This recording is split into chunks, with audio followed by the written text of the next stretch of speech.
I just came over to check on the 2 little jackfruit seedlings. Started from seed right here in that previous video. They're looking very good. We started with something like 6 or 7 and then I thinned them out. Now I have to decide who dies.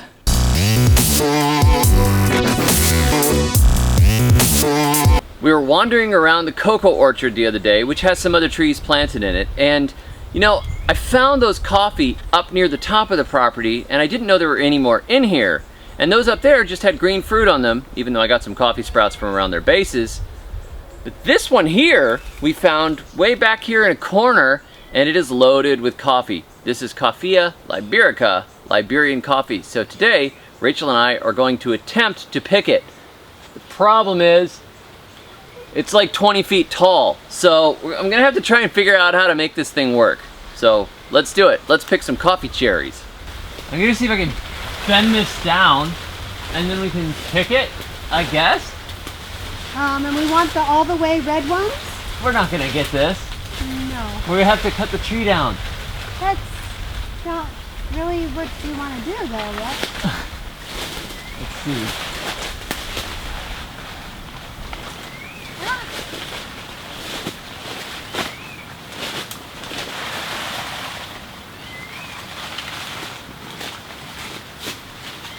Okay. Like dark black red? Yeah, and red.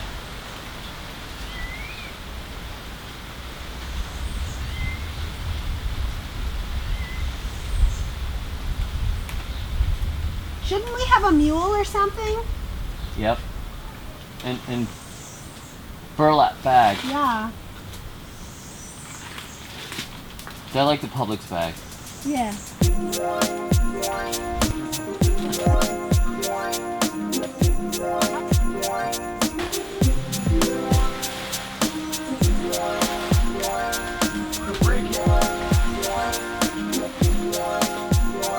There's a lot up there.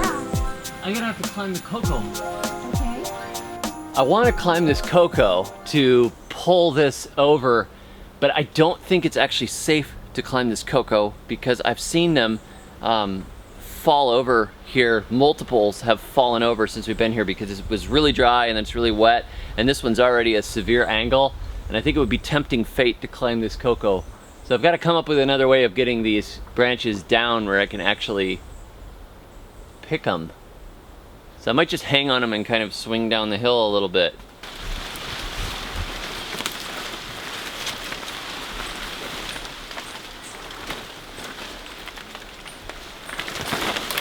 Whoa. I hope you got that. I mostly did.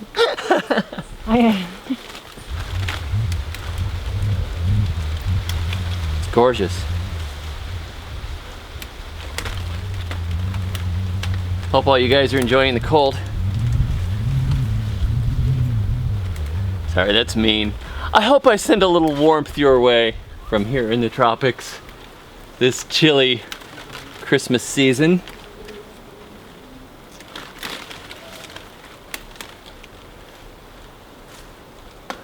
This is marvelous.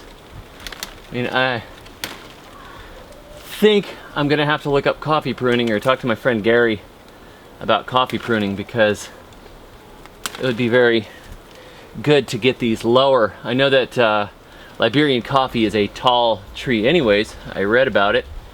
It's often just used as a rootstock for better varieties, but it's caffeinated, so I'm not really all that picky.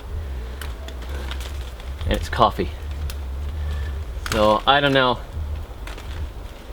Pruning it back so we can get to the coffee would be a really good thing, rather than having to play Tarzan to get it down. There's a lot here. A lot of these have been split open by birds or rodents or something. The beans are still good inside. I'm not worried about it. They're gonna be washed and roasted anyways. It doesn't have to be perfect. Doesn't have to be perfect, he said, as he picked coffee cherries from over his head. And at Christmas you get this magical feeling, and the snow ain't appealing for an MC from the tropics, cause we rock this. Lighten up YouTube with the agricultural topics. Can't stop this as I pick this coffee tree you see hiding out by its lonesome in the cocoa. I got the mojo, the best feeling that I'm where I'm meant to be, can't you see?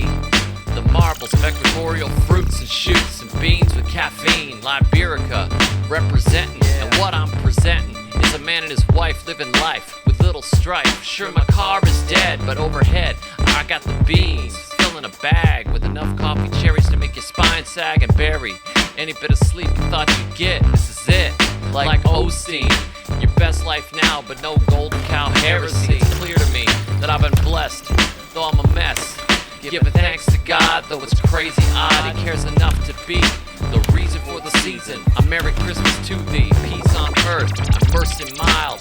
God and sinner getting reconciled, yeah, you got it. That there's a danger that you get too caught up and you miss the manger, and you're a stranger to the greatest celebration that you could ever have. So kick back with some coffee and thank the maker. David G out. I'm catching you later.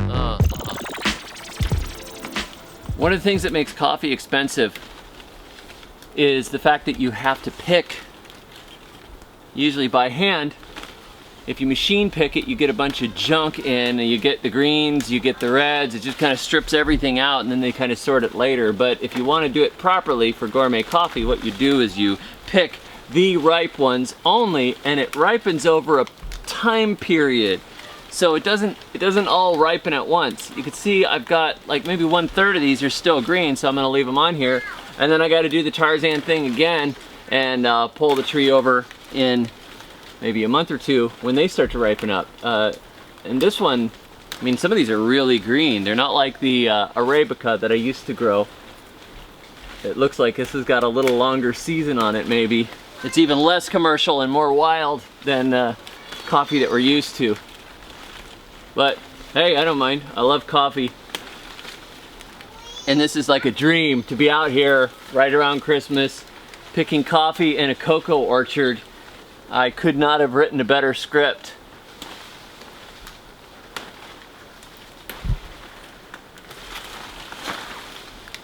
I think I've almost picked out this side. It's kind of hard to do this down the hill one-handed coffee picking. And somebody asked if we made coffee leaf tea, because that is a thing. Yes, I have heard that is a thing. I haven't tried it yet, but I certainly have enough coffee leaves here. Maybe I'll pick a few and put on a pot and we'll see what it tastes like after we deal with the important stuff.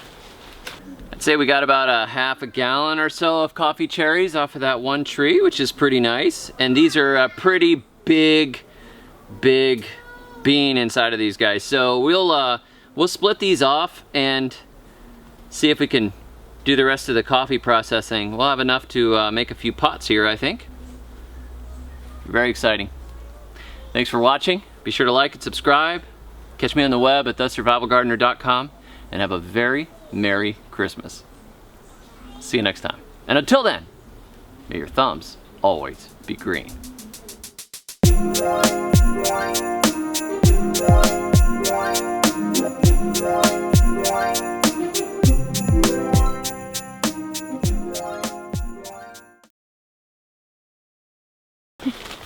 Okay. What is he doing? I didn't know. He's gonna die. You didn't tell me you were gonna nearly die. Here.